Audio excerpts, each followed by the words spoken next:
Cynthia, I believe you're muted.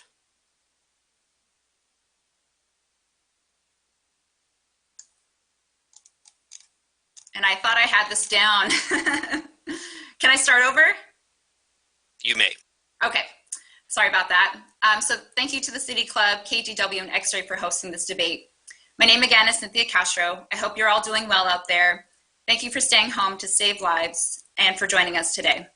And thank you to those working on the front lines to keep us safe, healthy, and functioning as much as possible.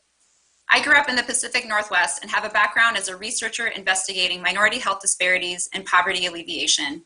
I earned a master's in public health from Oregon State University while also serving as an assistant coach for the Beavers women's cross country and track programs. For the past 6 years, I have proudly served our community as a former Portland Parks and Recreation employee, including as the director of the Charles Jordan Community Center and as a senior policy advisor for Commissioner Amanda Fritz. My husband, Dave Castro, supports cancer research within OHSU's Knight Cancer Institute, and we have 2 children enrolled in Portland Public Schools. I am running for Portland City Council because I want to ensure that all Portlanders have their basic needs met, including stable housing, economic security, clean air, and clean water. I also want to protect the things that make Portland special, like our award-winning parks and recreation system, creative community, and small businesses. I want to focus on safety. I know safety means different things to different people. We need policies that address safety no matter who you are or where you live. And I want to change city systems and structures that have perpetuated inequities. I will work alongside communities to co-create policies and programs that meet their unique needs. I'm also running because we need a city council that is more reflective of the community we serve. Along the campaign trail, I have had people of color thank me for being courageous to run. I am mentoring students of color who have shared they now believe they could work in government. As a young kid, the words city commissioner or campaign weren't in my vocabulary. That will not be the case for my kids. I'm excited to share this stage today with other people of color because representation absolutely matters. I look forward to the conversation. Thank you. Thank you, Cynthia. Margot? Thank you. Can you hear me? Yes. Okay. Hi, everyone. Thank you, Jesse, for hosting today and for City Club for holding this debate. My name is Margot Black. I am running for Portland City Council, seat number 2. I am a mother, a teacher, a democratic socialist, a working class renter, a community organizer, a fighter, and a survivor. I was born into the foster care system to a young mom experiencing a mental health crisis who would spend most of my life incarcerated or institutionalized. When I was 19, I became a young mom myself, and when my baby was 6 months old, a no-cause eviction would thrust me into the unforgiving cycle of poverty that we know so well, that I was only able to claw my way out of because a generous and altruistic friend let me live with him rent-free while I got back on my feet. And I lived there for 4 years, which allowed me to graduate from college cum laude and go on to earn my master's degree in math, where I began my 15-year career teaching college mathematics. And that's the transformational power of stable housing that I have lived and seen for myself. When Portland's housing crisis was reaching a fever pitch in 2015, I co-founded the grassroots citywide tenants union, Portland Tenants United, and I was the architect of Portland's historic relocation assistance ordinance that passed 2 years later. RELO effectively ended the practice of $500 rent increases and building-wide no-cause evictions, which were epidemic in Portland. And that's just one example of my proven track record of fighting for and winning real results for the people who need them the most. Sorry, is that 2 minutes?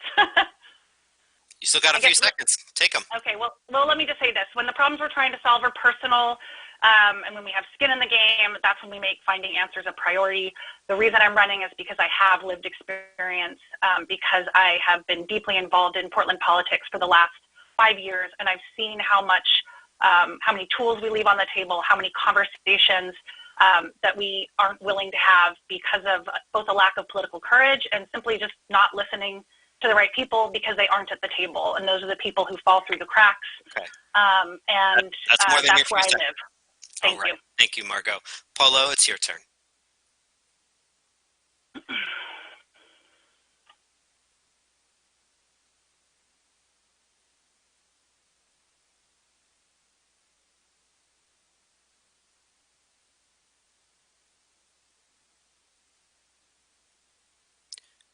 Polo, you're still muted.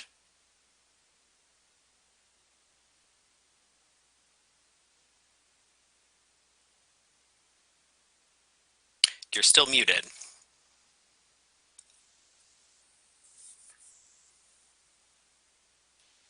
You are still muted. You can hit the little mic.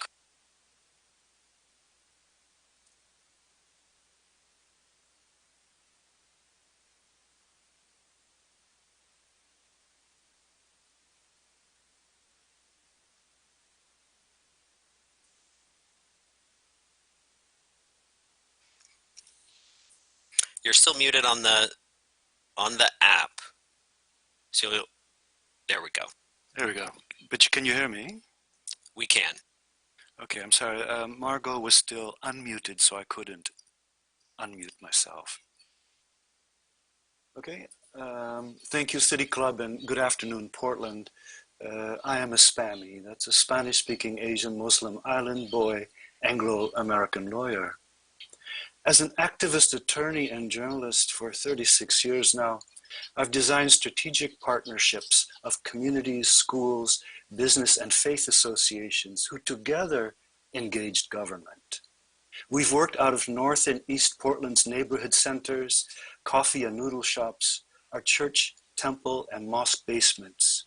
We've produced inclusive policies at Oregon's legislature and out of Portland's City Hall. I believe, and I say this with affection and respect, that our downtown city policy leaders, policy and business leaders, are only now understanding that we are a big city.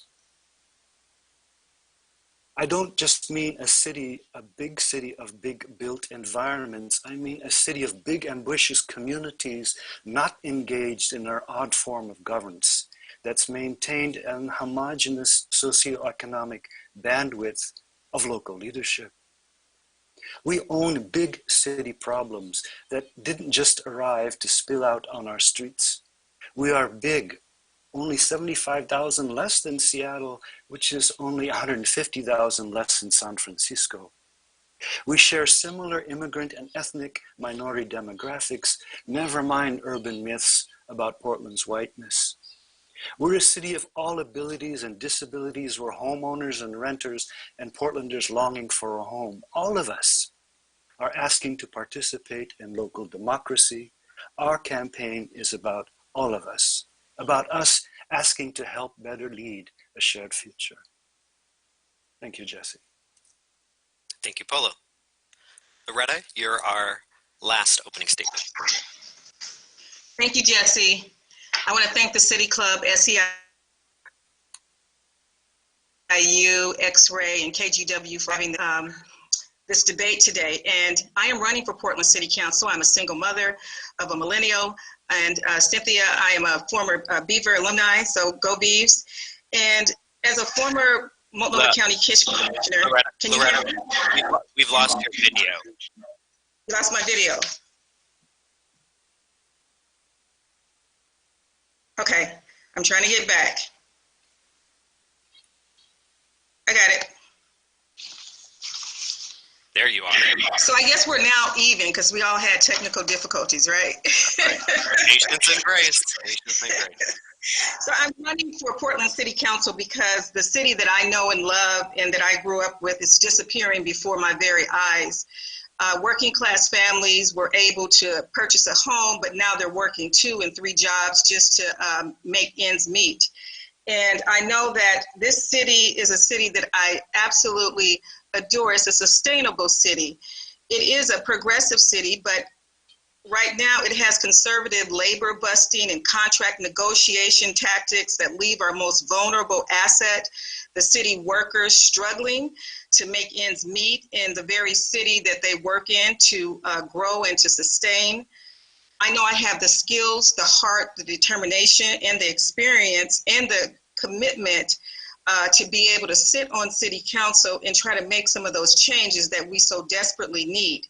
My top priorities are ending the widespread poverty seen throughout our city by developing housing that is actually affordable, not just in name, but in practice, and providing wraparound services for people suffering from mental health crisis and creating jobs at above and living wage. And for me, this new COVID-19 virus, it exposed the kind of disproportionate inequities for the most vulnerable in our city. And I think we need to do something about that. I just look at the infrastructure that's before us, and it has also exposed those opportunities or inopportunities for people to meet and to be able to access all those infrastructure opportunities that are set up. And so I believe that when I'm in office, that I will be able to help the most vulnerable because I have a track record and I have the experience and I have the commitment to make sure that everybody has an opportunity to succeed and to thrive in this city.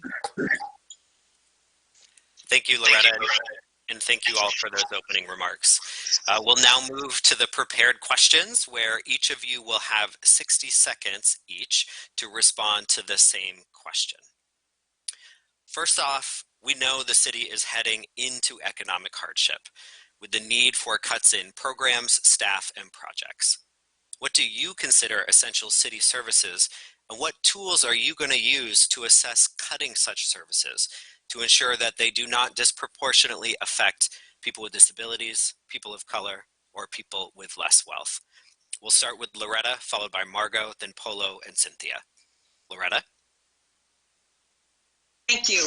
I think what we have to look at is the core services of the city. What are we responsible for taking care of? It's our city streets, it's law enforcement, it's making sure that those who are most vulnerable on our streets, that they're able to still continue to live. And in this time of cutting budgets, I have cut budgets for 8 years at Multnomah County, even in good times. And so I know if we take care of the most vulnerable first, that everything else will fall in place. Now, there's an issue because most of our money is put into different bureaus, and it's Water Bureau money can't be used for general fund money. So we have to find a way in which that we can leverage not only the city money, but leverage our state dollars and our federal dollars. When I was in Senator Wyden's office, I was the person who did appropriations. So I think that we should be able to identify those resources to bring those back into the city coffers to make sure that everybody is being served. We don't have a time now to deal with all these, Washington Monument kinds of projects. We have to take care of our most vulnerable in our city. Thank you, Loretta. Margot, how do you go about doing cuts equitably? Well, first of all, I don't want to sound at all naive about the magnitude of the impending economic crisis that we're staring down the barrel of.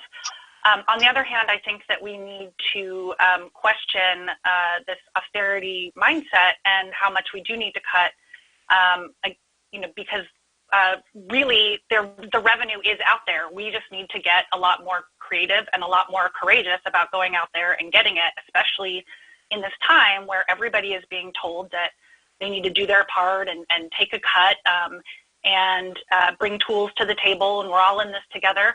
I think this is the time for corporations and high income earners and the wealthy to bring that to the table and let's create new revenue streams so that we do not have to cut public services. In fact, I think that we're going to have to expand public services because we are not going to be able to meet all of the needs that we were prior in the private sector. And we know that this is creating huge inequities. And we also know that any cuts we make will disproportionately affect those most impacted. There's no way around that. And so we need to stop hoarding money and bring it to the table to make sure that we are dealing with this at the root cause. Thank you, Margot. Polo? Yeah, thank you. Oh, shoot. We can hear you. Oh, you can. Okay. All right. Thank you for taking that out of my hands. The very important city services we need every day, but we are really going to need as we get a sense of how much sorrow we're in and how much struggle we still have left, would of course include public safety, our commitment to housing, and then our more recent commitments to those of us who are houseless, And then Parks and Recreation, because this is how we maintain healthy and happy communities. That is, folks not angry, not humiliated, not anxious. Parks and Recreation is that place where we help maintain our health. The second approach beyond cutting would have to be engaging all of these communities, all of these businesses, all of these civil society and faith associations who are part of the fabric of our city, inventorying their assets and then working this together. Many things can be done much less expensive than a police officer, much less expensive than any number of city workers, if we use what assets are available. All right. Thanks, Polo. Cynthia.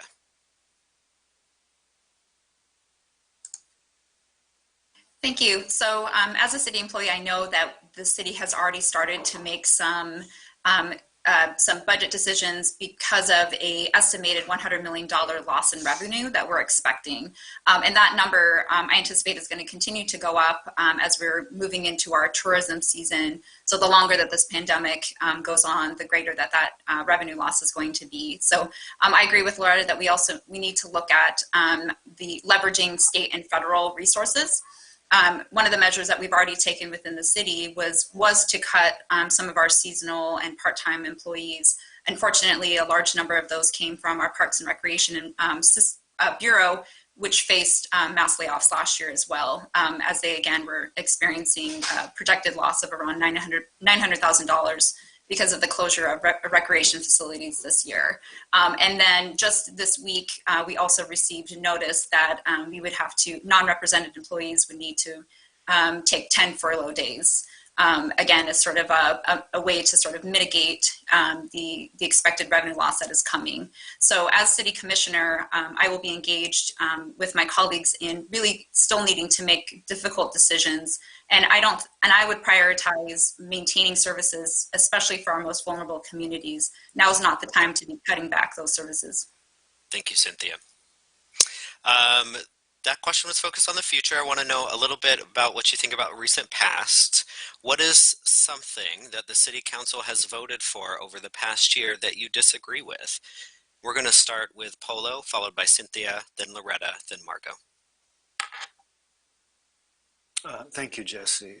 I've taken the last year to work on a couple of writing grants, and I simply have not paid attention to what's going on at City Hall. And I am aware from reading up on what's been going on for the last 10 years of what's been at issue, but really I would never second guess the place of people in those positions having to make those hard policy priority decisions without the kind of information, without the kind of pressure, without the kind of risk those folks had. So for me, it would simply be unethical to second guess people who I believe are doing their very best. All right. Thank you for staying under that time limit. Cynthia, your answer. Thank you. So I know that council is often faced with difficult decisions, and the one that I disagreed with was one of those situations. I disagreed with council settling with Police Sergeant Greg Lewis in 2019. The settlement resulted in him getting $100,000 in payback salary, as well as continuing to receive his retirement benefits.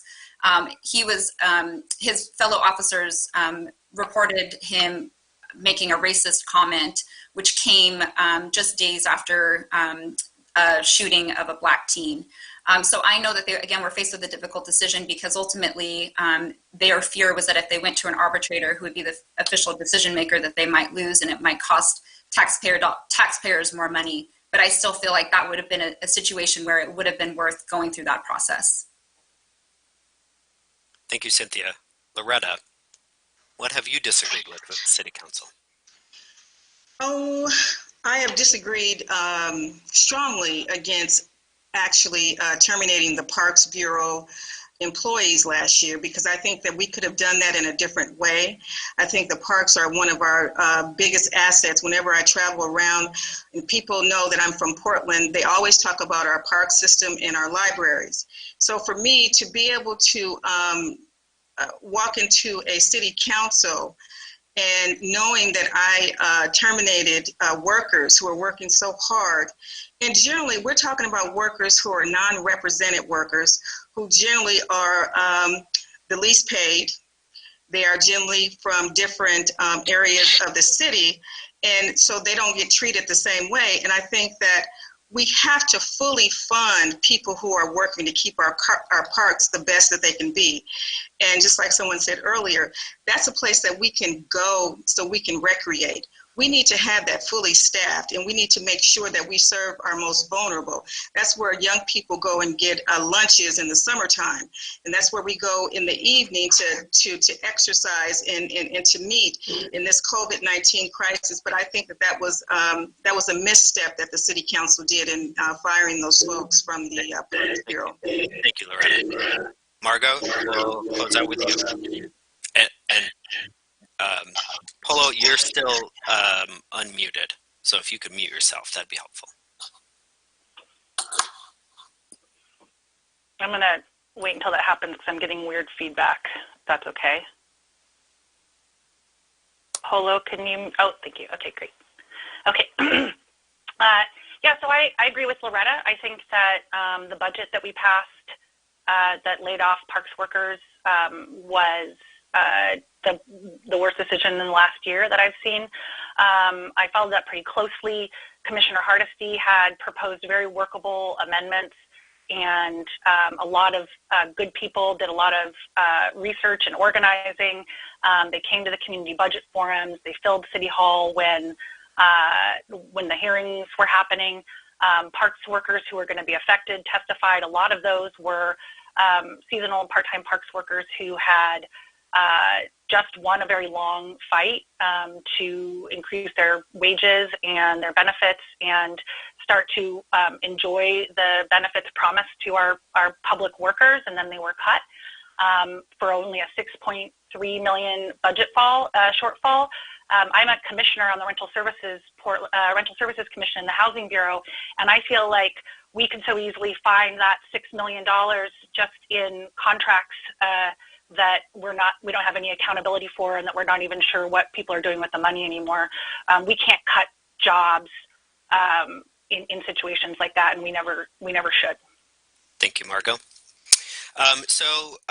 In the fall, there was a lot of media attention on, maybe you heard about it, on a proposal to change the Office of Community and Civic Life's city code to grant community-based civic organizations the same kind of representation as neighborhood associations enjoy with the city. What do you think the role of neighborhood associations should be in Portland? And do you believe that other community-based organizations should have that same position? We're going to start with Polo, followed by Cynthia, then Margot, and end with Loretta. Polo. Thank you. I think I've got a hang of this muting situation. The City of Portland has a little less than 100 neighborhood associations, and we also have a little less than 100 mutual assistance associations. These are civil society organizations. You can analogize to African American churches. And that's where our communities go for advice, for direction, for problem solving, for community building. There is no reason outside of the long-term formal relationship City Hall has with neighborhood associations not to spread that local democracy among the two groups, MAAs and NAs. We have great respect for a number of neighborhood associations and their willingness, their readiness to work with our mutual assistance associations. And we've had great success where that has happened. So a blend is necessary, but just disempowering one group immediately in an authoritarian fashion, which is, I think, is what's people's complaint, was not the thing to do, not in Portland. Thank you, Polo. Cynthia.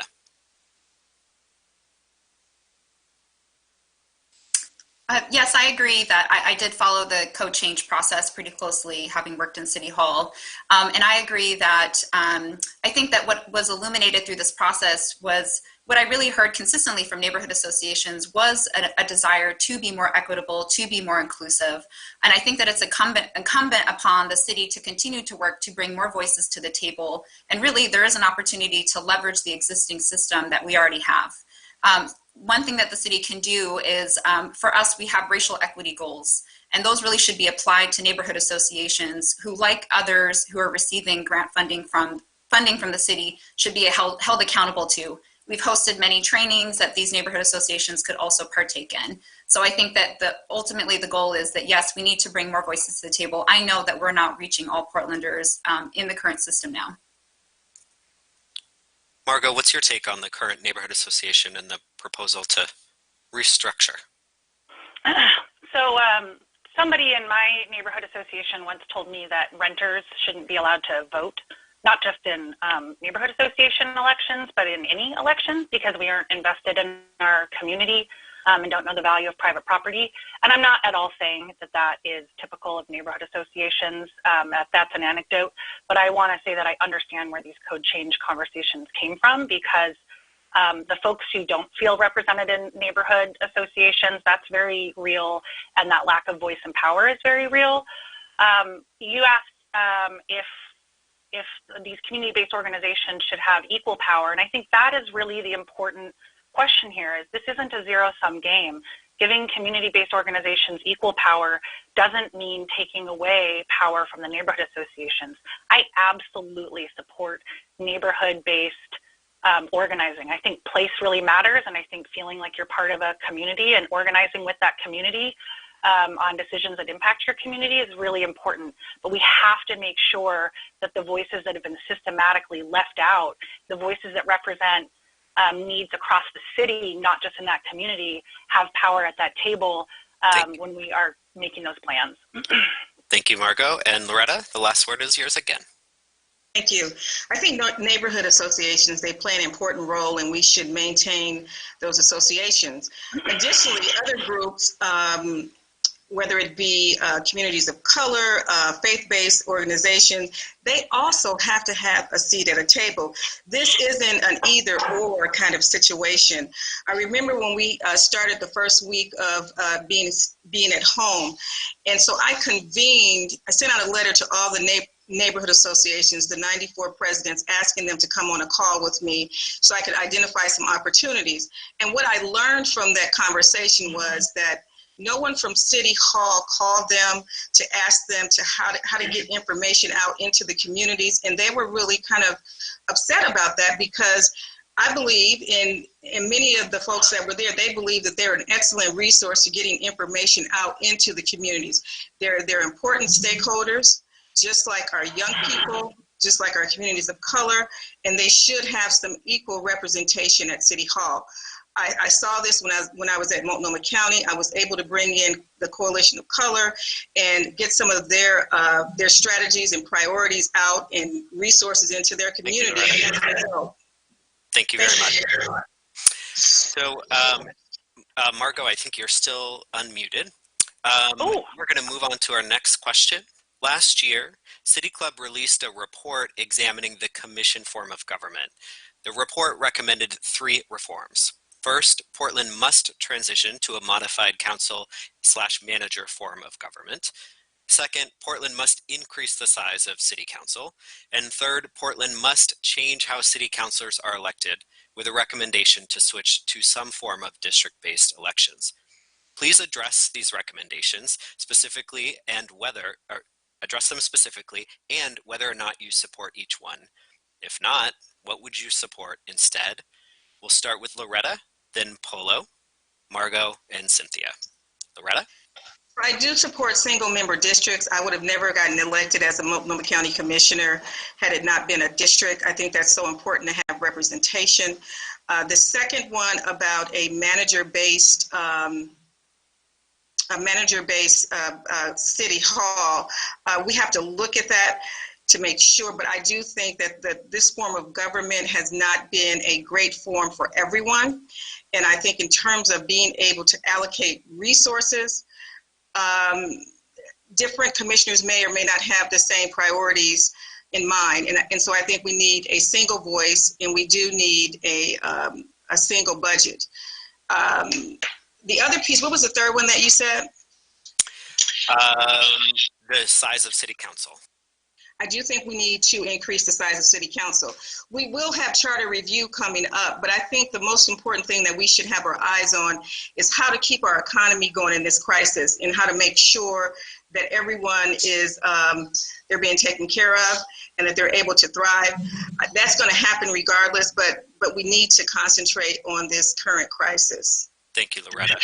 Polo?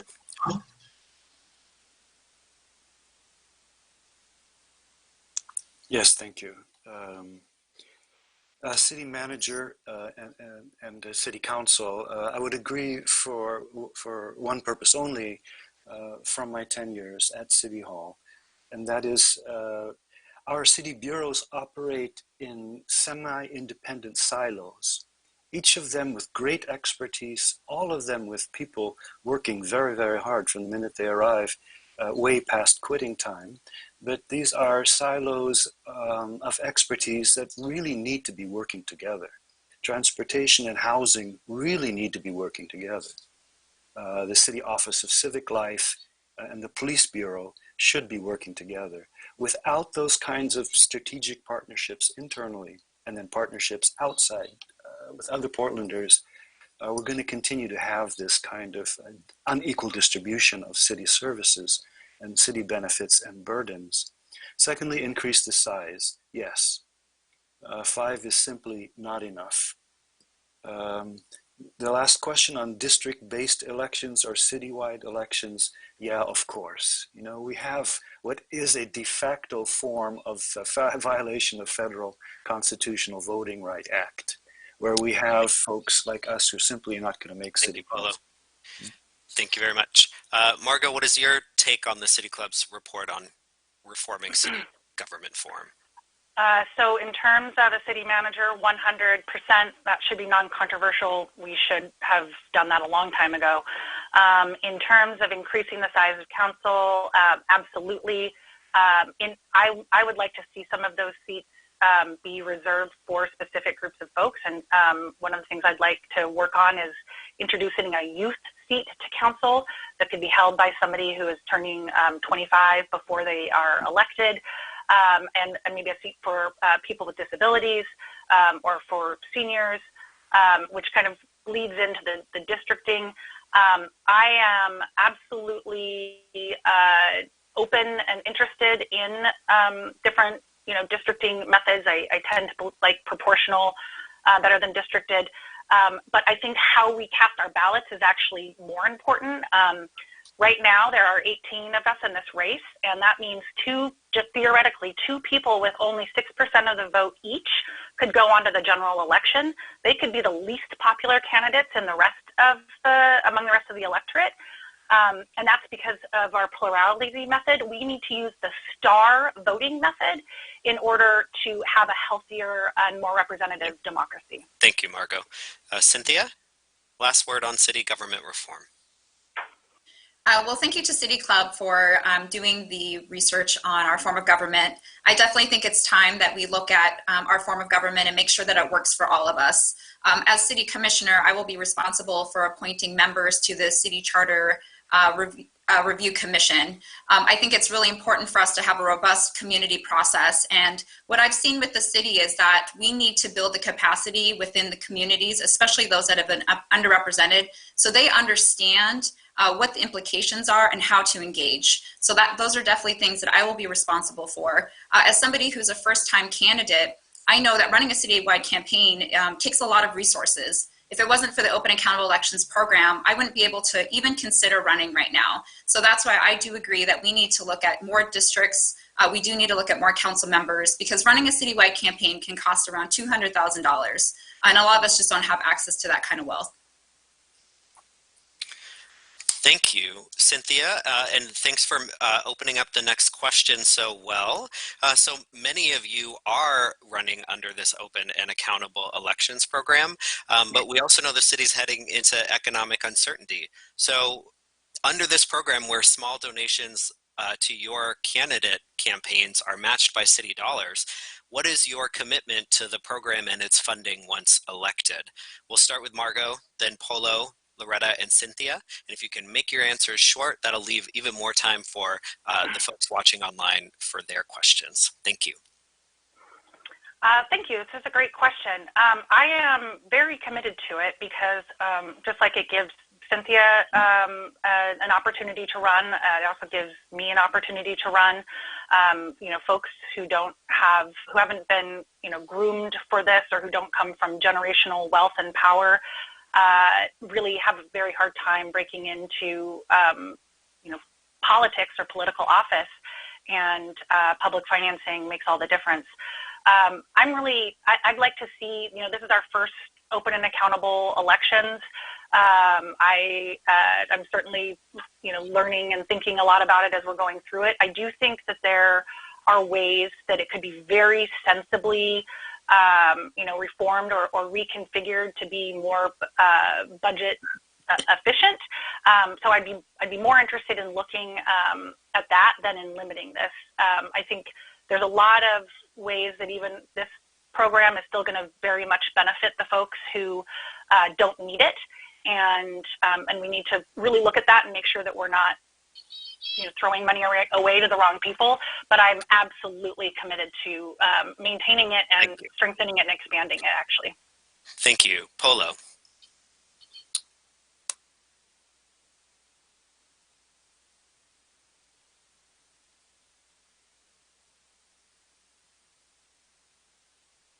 You're still muted, Polo. I'm going to switch to Cynthia real fast. Oh, never mind. Go for it, Polo. Okay, thank you. Yes, I would be committed entirely to keeping the budget we have at present. In fact, looking for more money. In fact, looking for a partnership with, say, the county elections office. Because what we have in effect now is an undercapitalized and under-resourced office with a director and a staffer, period. And we have struggled mightily with that office for all the reasons all the equity initiatives have in our city, right up until today, Friday. So more resources are necessary for that office, not less. Thank you, Polo. Cynthia. I definitely would support continuing the Open Accountable Elections program moving forward. And I know the staff has already been keeping track of lessons learned through this process. I think that the financial piece is one thing to be able to allow other people to run, but I really, again, think we need to look at more capacity building. My entire kitchen cabinet are all people of color. My campaign manager is a person of color. It took us a little bit more time to get going because for all of us, it was our first. And for me, I decided to lean on my campaign manager who didn't have as much experience, because for us, this is about not just me, but future candidates of color having the opportunity to be able to run as well. Thank you. I apologize, I messed up that order. Loretta, now the last word is yours. It was supposed to be switched. Thank you. I really like the program, and I think that this is something that we need to have at the city. But at a time when we're laying off thousands of people, I don't know from a sustainability standpoint that we're going to be able to sustain this program at the level that we were. Originally, there were 25 candidates running for District 2. And if all of those folks actually ran and got the needed 250 donations, we would have never been able to capitalize all of those candidates. But I think we need to look at this very closely in terms of when we start laying folks off, do we have the money to be able to afford to do this? We have 19 candidates in this case. We were sent a letter from the OAE that said that they may not have enough money to give all of us. So if that's the case, like Polo said, are we going to overcapitalize this to make sure that anyone who wants to run can run? Because if, we could foreseeably see 50 people getting into a race. So we have to be clear about, what our priorities are going to be. Are we going to keep people working, or are we going to, not let people on the program? Thank you very much. Okay, we've got time for one more longer question before the lightning round. So get your short, brief answers ready to this one as well. So Oregon marks the 30th anniversary of Measure 5 this year, and this measure, along with its companion Measure 50, drastically reduced the resources that our local governments and schools have for things like infrastructure, roads, parks, and education. We're seeing what 30 years of that compounding disinvestment means as we close parks, libraries, and other things. What do you think we should do for a more sensible approach to funding these things? We'll start with Cynthia, then Margot, then Loretta, and end with Polo. Cynthia. Yeah, thank you. I think that, especially this is timely, especially now, given that we are in this economic crisis, and I know cities across the country are looking at what kind of impact they're going to be facing. And a lot of it depends on what are their revenue streams, what are the taxes, what are the different methods in which they are being able to provide these services. So I, as a city commissioner, will definitely join my colleagues in doing that deep dive into how are we, essentially doing an audit around how are we being able to finance these different services, because we don't have them, we're not providing these services equitable across the city. We still have infrastructure challenges in East Portland. We still have infrastructure problems, no sidewalks, street lighting in Southwest as well. So currently we're not keeping up. Parks is the same way. We have a backlog of over $400 million over the next 2 years to maintain our parks. Otherwise, we're going to continue to see some of our most cherished assets continue to close.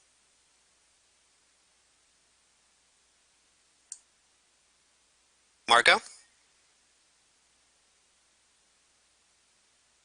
Can you hear me? Okay.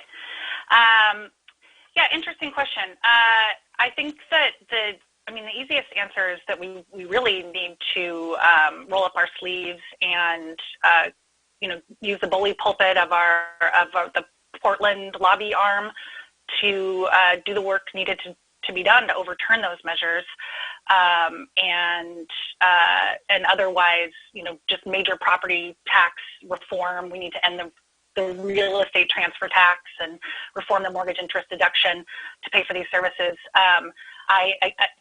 I think that we need to just look at new revenue streams on the folks who are benefiting the most from Portland's and Oregon's riches and paying the least. High income earners and corporations and businesses and a wealth tax, in order to pay for these services.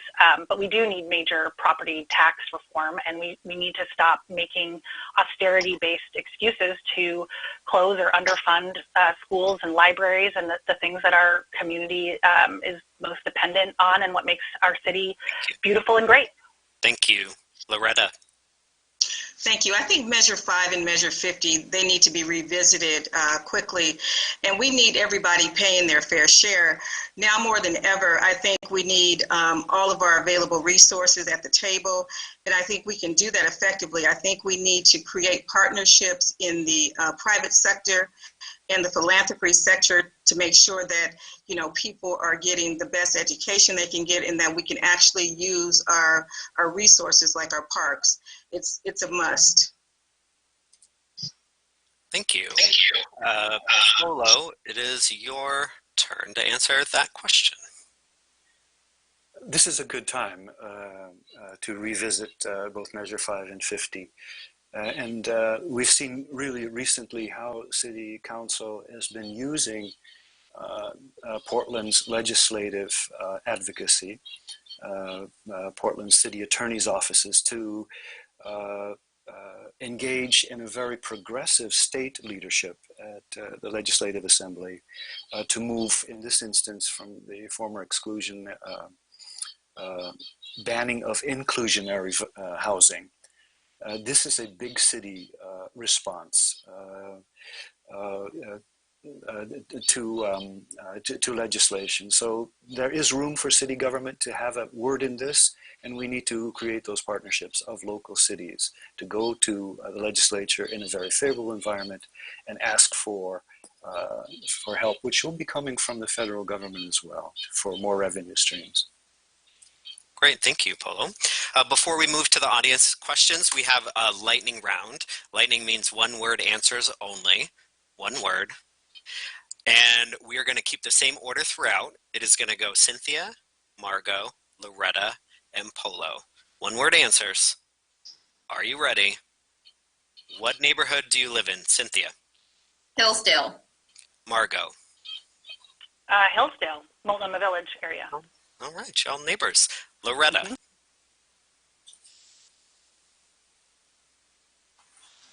Wilkes. Polo. Downtown. Cynthia, do you agree with the Oregon Transportation Commission's decision to not pursue an environmental impact assessment for the Rose Quarter Freeway expansion project? No.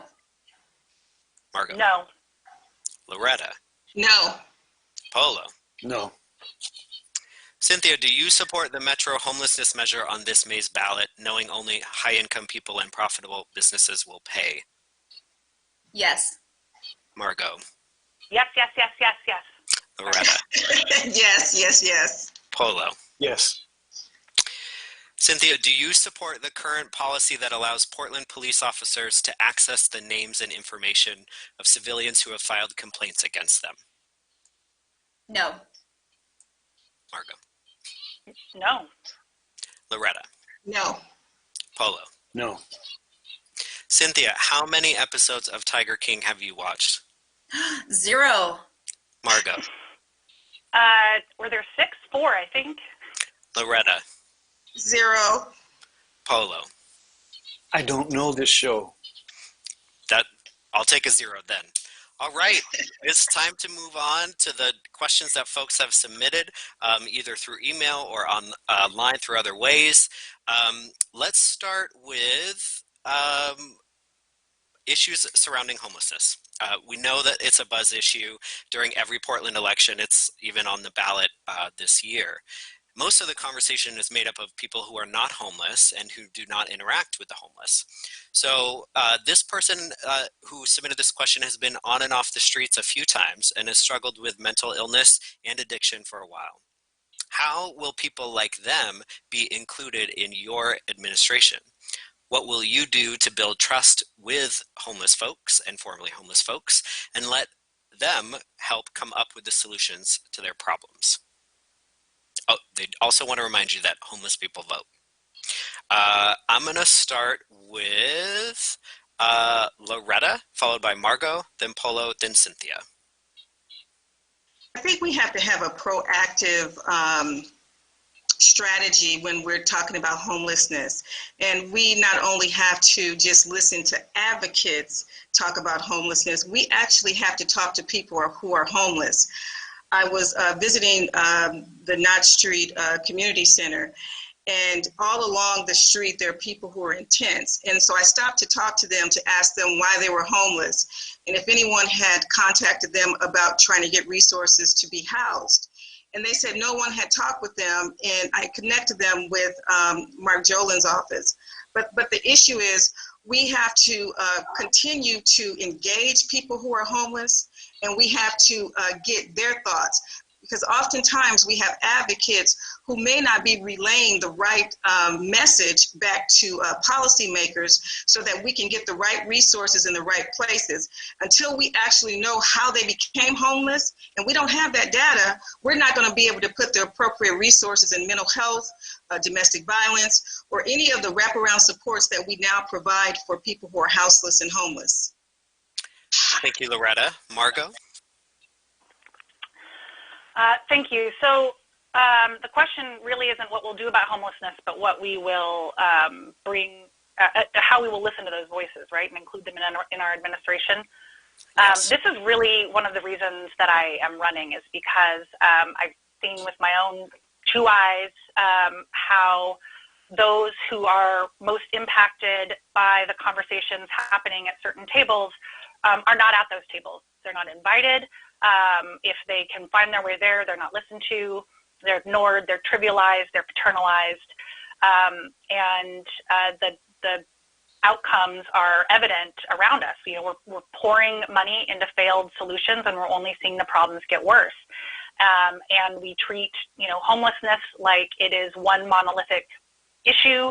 We talk about them and the problems they go through, and we need to bring everybody to the table, and also that has happened. We do have, we have a very vital community of community organizers with experience with homelessness and houseless community members who've already brought these ideas to the table. We just don't like the answers, and we need to start putting them into action.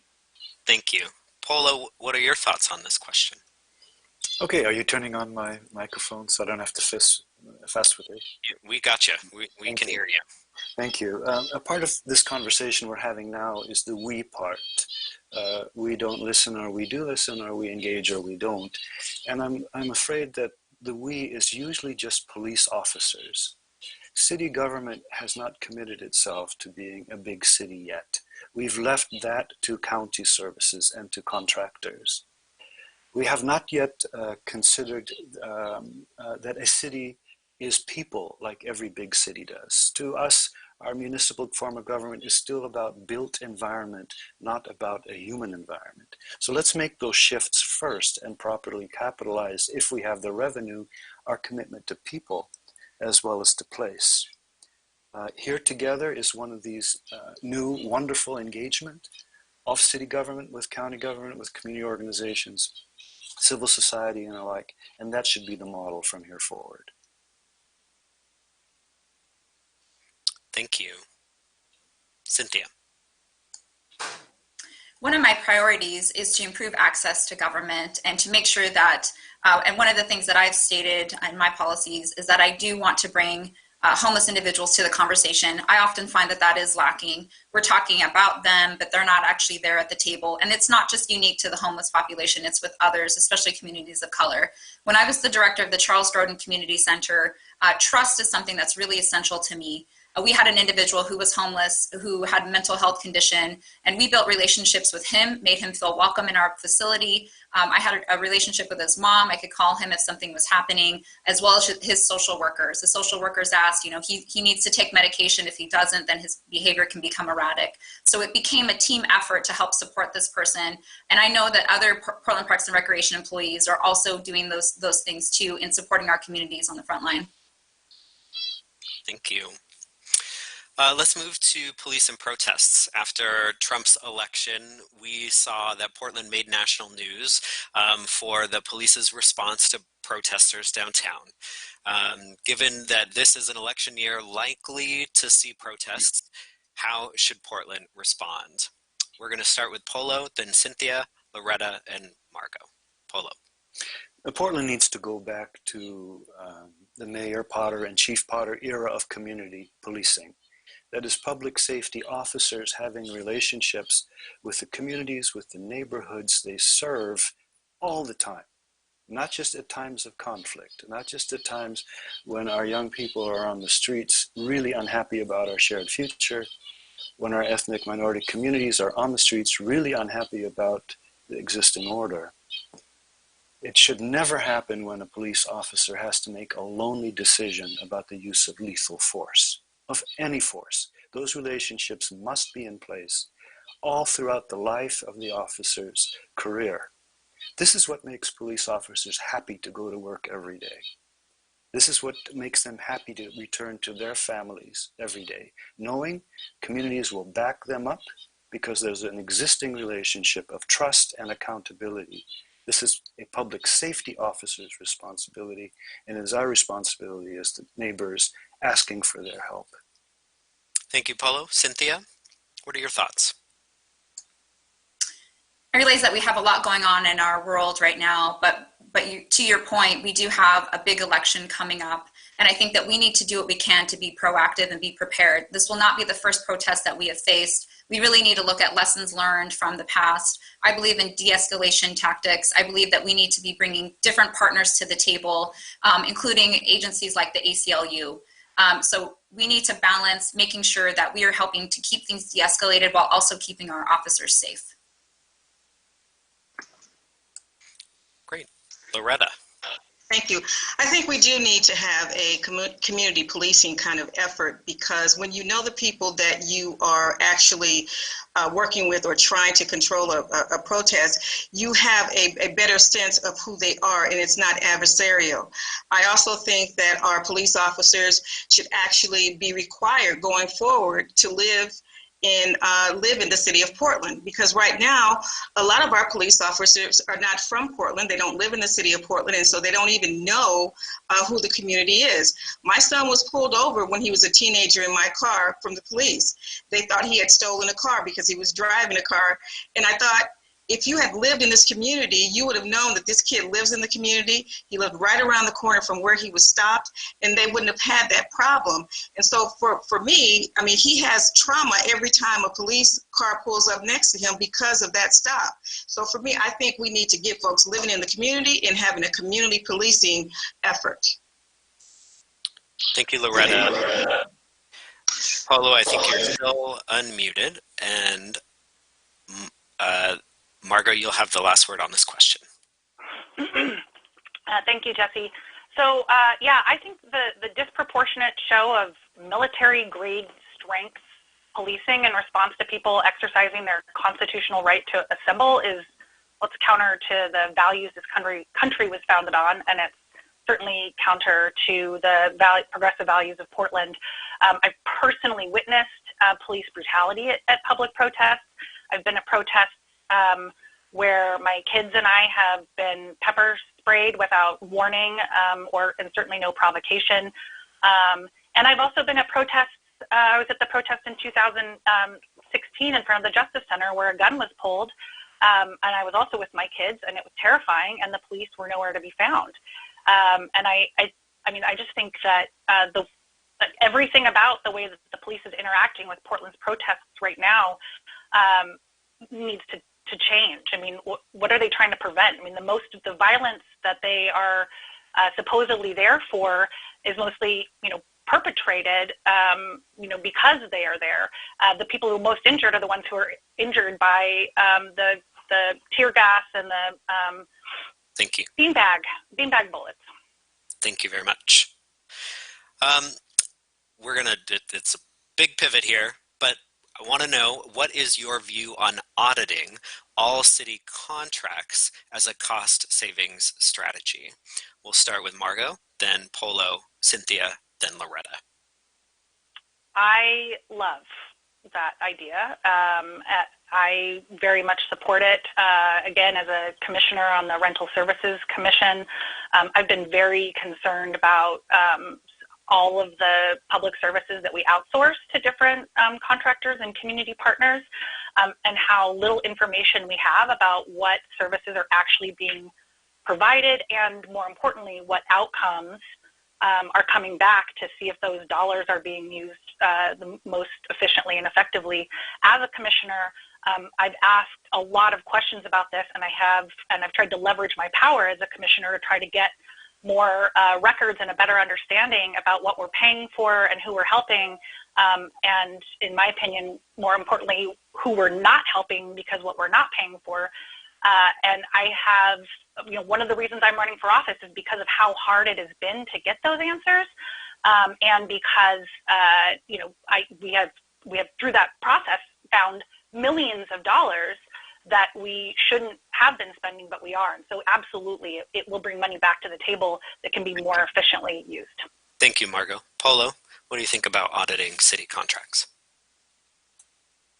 Yeah, this is not exclusive to Portland, and this is not news anywhere else in the nation. Without carefully minding what our city's consultants, contractors of all kinds are producing or not producing.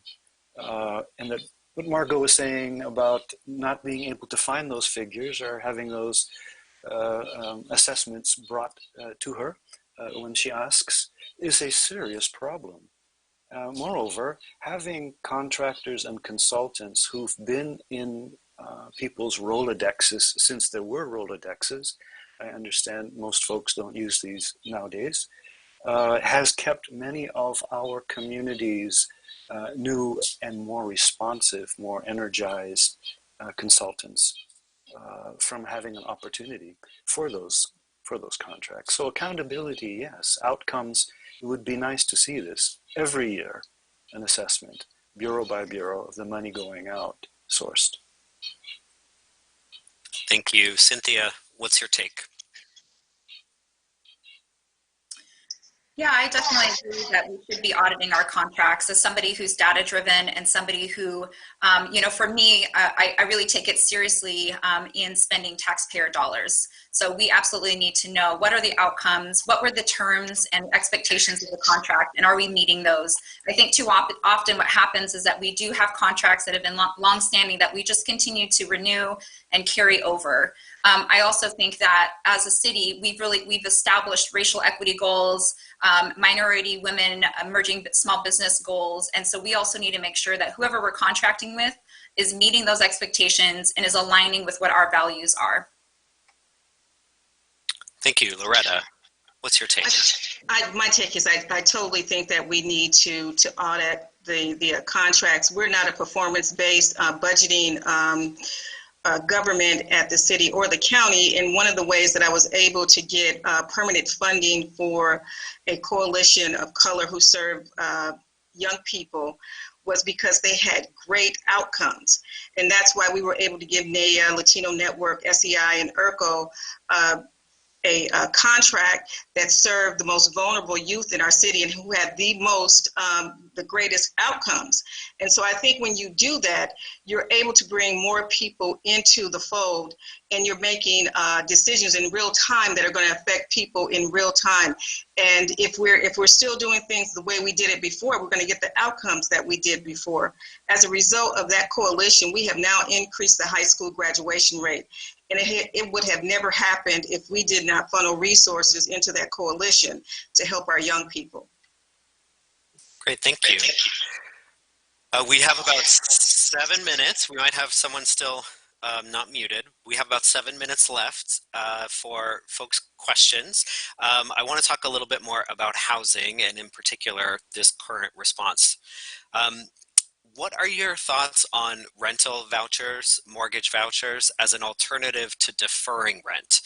Right now, there seems to be movement for simply just deferring rent, but there are definitely downsides, from a 6-month grace period for renters paying a lump sum being too short, to just the fact that folks won't have that money to pay folks back. So what do you think about vouchers? Start with Cynthia, then Margot, I want to hear from you, Loretta, and then Polo. I'm supportive of looking at vouchers. I definitely, when the city adopted the Multnomah County's moratorium on evictions, one of my concerns was how are people going to be able to pay back? After the crisis, they're just going to have an accumulation of debt waiting for them. People are already devastated now, and so for them to have this debt just waiting for them afterwards, I think is unrealistic expectation. So I'm definitely interested in exploring other avenues. Great, thank you. Margot. Thank you for asking this. I am very supportive of vouchers, both for renters and for homeowners.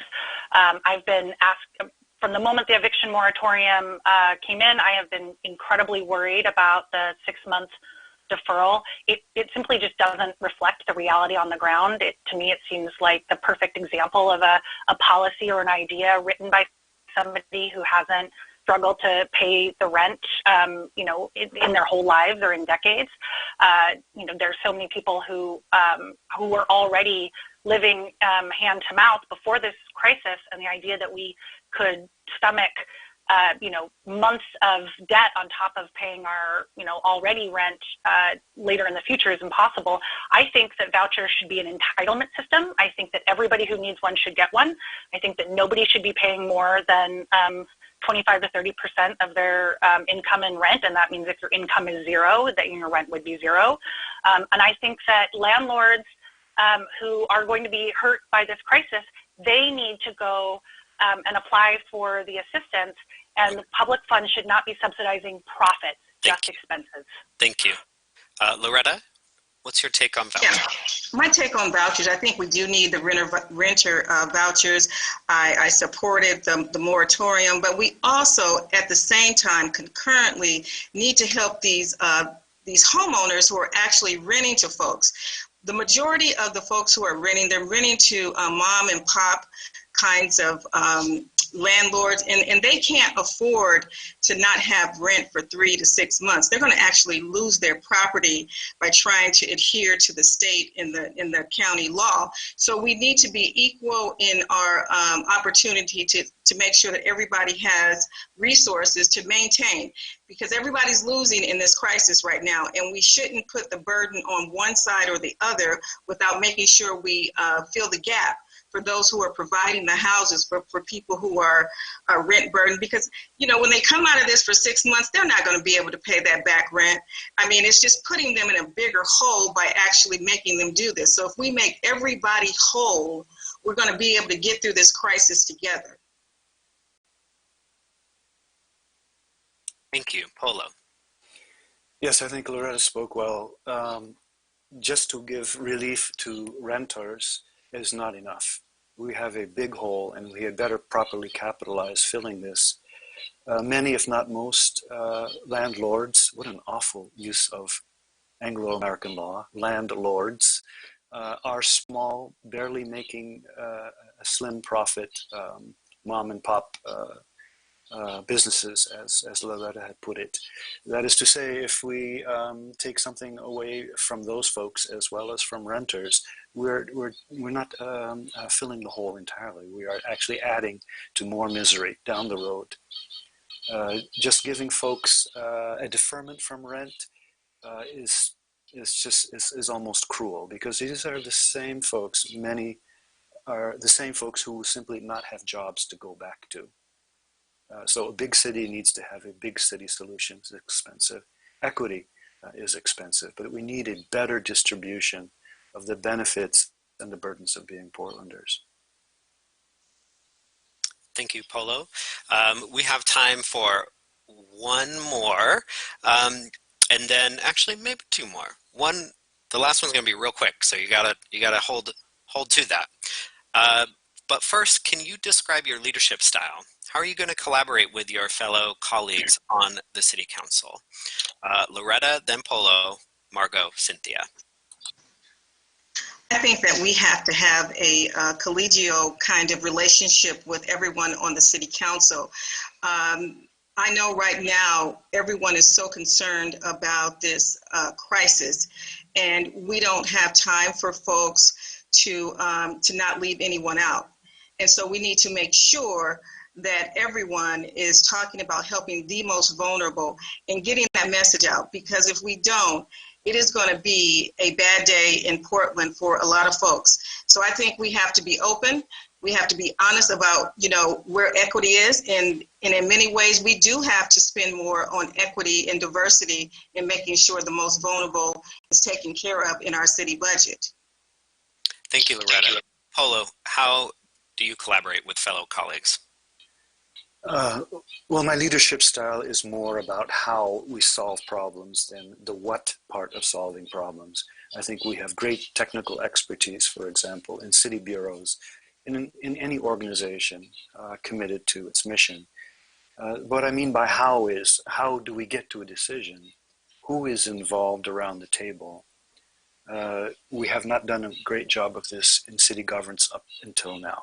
And how is everyone at the table arriving at a decision about spending limited taxpayer dollars and limited city services? So yes, this is for me a more or less natural problem-solving unit. City Council would be. Thank you, Polo. Margot.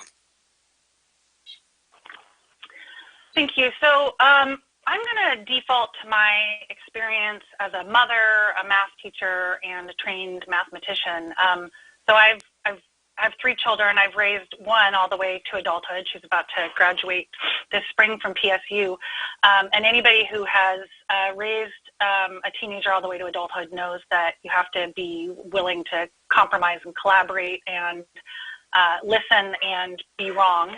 And as a math teacher and a math person, my problem-solving approach is to, first of all, really understand the problem. What is it that we are trying to solve, and what are the outcomes that we're looking for, and stay laser-focused on that. Where I have seen in my policy advocacy around housing that we get really distracted is when we start, we take the needs of the problems we're trying to solve, and we get distracted by how solutions might impact different stakeholders. And I'm not saying that that isn't relevant. I'm saying that minimizing impact to this stakeholder isn't the problem we're trying to solve. And that's where we can get really derailed in these conversations. And so I stay laser focused. I ask questions, I listen, and I try to get us to the end as efficiently and elegantly as possible. Thank you. Cynthia. Well, as somebody who's worked in City Hall for the last year and a half, what I've seen is we're at our best when we really communicate often, when we're transparent, when we put our egos aside. As a staffer, so it's not also just about at the council member level, but it's also the staffer level too. So passing that down on, because they're an extension of you. And so for me, I really look at the 4 council offices and the mayor. We're all one team. We are all here to serve Portlanders.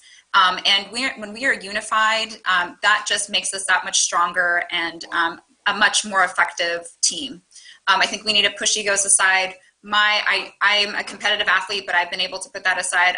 I'm a strong listener. I'm a collaborator. I'm a creative thinker. And I think all of those qualities are really important for somebody who's going to be in the leadership position. I also think that it's really important that we continue to go back to what our values are and make decisions based on that. Great, thank you. Before we move to closing statements, real quickly, say what room you're filming in. Polo. Well, I have only one room. So this is my living room, kitchen, dining room, and behind the bookshelf bedroom. All right, loft style. Loretta. My living room.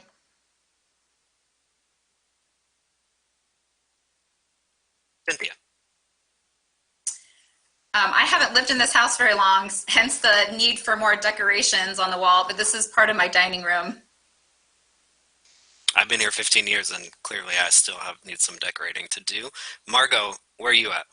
I'm a renter just like Polo, so I'm basically in my one big room, kitchen, dining room, living room. Great. Well, thank you all. We are now going to move into closing remarks. And during this, candidates, you'll have 2 minutes each to share with our audience and voters why they should vote for you for Commissioner Position 2. We will start with Margot, followed by Polo, then Loretta, and Cynthia. 2 minutes each. Margot, the floor is yours.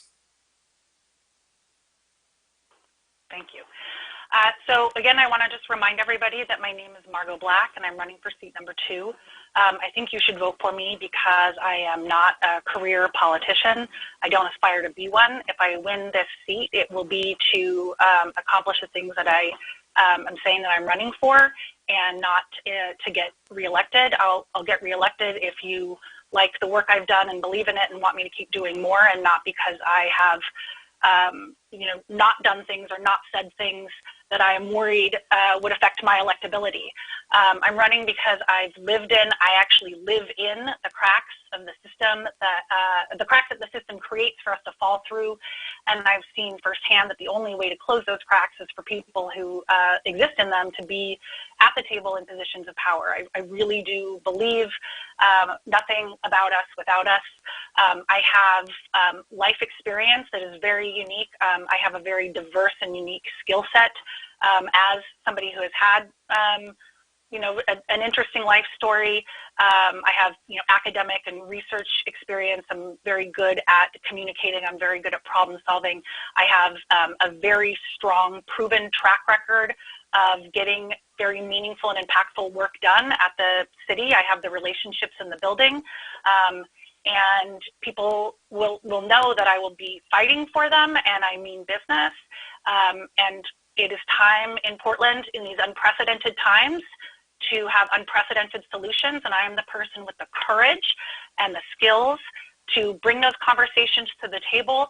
I'm not afraid of uncomfortable conversations. I'm not afraid of conflict. I think that Portland polite and business as usual and folks who've come from establishment and institutionalized power are not the right ones who we need at this table during this unprecedented time. This is the time where we need people with bold new solutions and new voices who will bring more voices to the table to put forward a vision for the city that we want to have when we come out of this. Thank you, Margot. Polo, your closing statement. Yes, thank you, City Club, and thank you, candidates, for all of us demonstrating participatory governance. Let me finish this way. I have four things that are very, very important in my life and in the lives of folks I give voice to over the 4 decades or so of my work as a community builder. We need equitable housing, and it needs to be a strategy integrated into responsive urban transportation planning. You cannot have one without the other. Portland has had funded streams, strong revenue streams for transportation, but this without housing woven into it is just going to lead us in the same direction we've always been headed. Integrating, blending programs. Local environmental responsibility for our global crisis. It's time now to end last century's energy-consuming policies, which continue committing us as Portlanders to the degradation of our precious little shared planet. These are policies that affect the world's most vulnerable families, and those families will show up here. Those families are showing up here. Police accountability needs to go hand in hand with loyal public support for community policing officers. These are inseparable goals that we have somehow separated and made into opposing goals. We have a demonstrated record of community policing, we really do. And that's Portland's public safety officers and our neighborhoods combining into policing our shared city. Finally, integrating all of us into the life of our robust city. This needs to be a part of policy and practice in everything we do. Everyone wants to share the city's robust mainstream. Everybody wants to share our future. Thank you, Jesse. Thank you, Polo. Loretta? Thank you, Jesse. I want to take a quick second to correct an earlier statement in regards to the cutting of the budgets for 8 years. What I wanted to tell you that I spent 8 years prioritizing vulnerable communities and removing some of those dollars and putting them into communities of color, which means having to make tough decisions about what does and doesn't get funded at the city level or county level. That's what we're going to have to do at City Council. And so in this crisis, I have experience of going through a recession, going through a stimulus package. I worked for Senator Wyden for 20 years. Of the last 10 years, I was responsible for all the appropriations that came through a multi-trillion-dollar budget.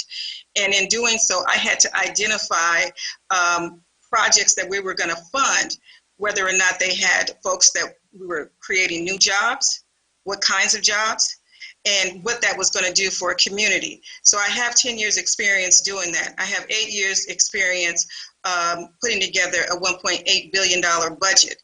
So I know what it takes to get out of a recession like this. I know where all the pots of money. I know we're going to have to leverage our state and federal resources, and we're going to have to figure out from a standpoint, where do we get additional dollars? The state is trying to figure out the same thing.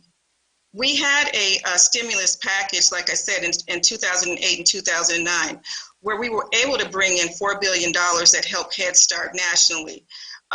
Portland area, we got about 40 million of those dollars.